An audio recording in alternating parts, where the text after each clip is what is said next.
내일 국민의힘 대선 경선 1차 컷오프를 위한 국민 여론조사가 시작된 가운데 경선 주자들이 잇따라 전통적인 지지 기반인 대구 경북을 찾아 표심 공략에 공을 들이고 있습니다. 민주당에선 이재명 후보가 상법 개정을 재추진하겠다고 공약하는 등 연일 정책 메시지를 내고 있습니다. 국회 취재기자 연결합니다. 손효정 기자. 네, 국회입니다. 네, 국민의힘 경선 진행 상황부터 먼저 짚어주시죠. 네, 지난 주말까지 후보 8명의 경선 토론회를 마친 국민의힘은 오늘부터 이틀 동안 1차 경선에 반영될 국민 여론조사를 진행합니다. 역선택 방지 조항을 적용 국민의힘 지지층과 무당층을 대상으로 한 여론조사 결과를 100% 반영해서 2차 경선에 진출할 후보 4명을 가려내는 건데요. 후보 절반이 고배를 마시는 1차 컷오프가 하루 앞으로 다가오면서 경선 주자들의 움직임도 분주한 모습입니다. 특히 경선 승부처로 국민의힘의 텃밭 지지 기반인 대구 경북을 택한 후보가 많은데요.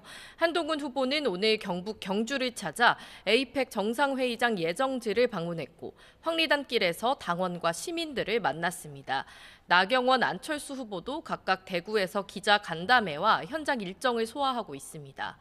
김문수 후보는 광역 급행철도 GTX 전국 확대 구상 공약으로 시정 운영 경험을 부각했고 홍준표 후보는 복지 분야 공약을 발표하며 정책적 강점도 내세웠습니다.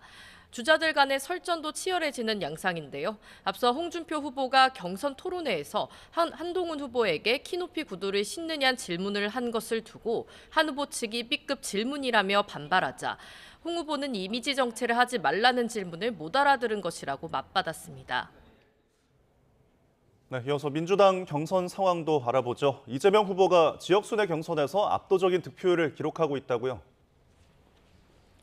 네, 모두 4차례로 나뉘어 진행되는 더불어민주당 지역 경선, 지금까지 충청권과 영남권 경선을 치렀는데요. 이재명 후보가 누적 득표율 89.56%를 기록하면서 어차피 대선 후보는 이재명, 어대명이 아니라 90%대 득표율 이재명이란 구대명 신조어도 회자되는 분위기입니다. 이미 구도가 확정된 만큼 김동연, 김경수 후보와의 네거티브 공방과 같은 경쟁적인 분위기는 찾아보기 힘들었다는 관전평도 나왔습니다.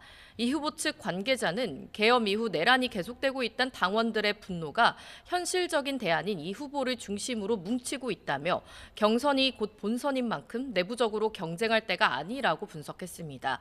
이재명 후보는 오늘도 정책 행보를 이어가며 사실상 본선 준비하고 있다는 관측도 나오고 있는데요. 주주이익 보호를 위한 상법 개정을 재추진하겠다고 공약하며 개미 투자자들의 표심을 공략했습니다.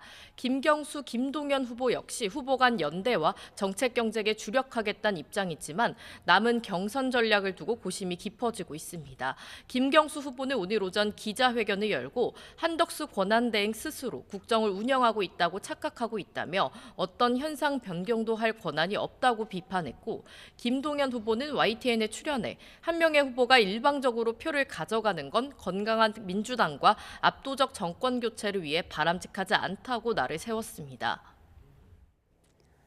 네, 그런가 하면 한덕수 대통령 권한대행의 출마설도 식지 않는 분위기죠. 네, 양당 경선이 본격화하면서 잠시 주춤했던 한덕수 권한대행의 출마론이 어제 공개된 한 대행의 외신 인터뷰를 계기로 다시 불이 붙었습니다. 한 대행이 대선 출마 질문을 받자 아직 결정하지 않았다, 노코멘트라고 답하면서 사실상 출마 가능성을 열어둔 게 아니냐는 해석이 나온 겁니다. 가장 앞서 날선 비판을 내놓은 것은 더불어민주당이었습니다. 박찬대 당대표 직무대행은 최고위원회의에서 권한대행이 대통령 후보처럼 행동하는 게 정상이냐며 염치가 있다면 대선 불출마 선언부터 하라고 지적했습니다. 김민석 최고위원도 윤석열 전 대통령과 한 대행은 우열을 가리기 힘든 무책임한 망상가들이라며 자기 장사에 정신 팔린 노욕이라며 원색적으로 비난했습니다. 경선에 뛰어든 국민의힘 한동훈, 나경원 후보도 라디오 인터뷰에서 불편한 기색을 거듭 드러냈는데요. 홍준표 후보는 대선 때는 직의 작대기도 필요하다며 한대행도 빨리 그만두고 입당했으면 좋겠다고 밝혔습니다. 국민의힘 내부에선 이렇게 이재명 후보를 꺾을 수 있는 후보가 마땅치 않다는 고민 속에 한대행까지 대선판에 뛰어들어야 한다는 요구가 만만치 않은 상황이라 한대행이 명확한 입장을 밝힐 때까지 논란은 계속될 것으로 보입니다. 지금까지 국회에서 전해드렸습니다.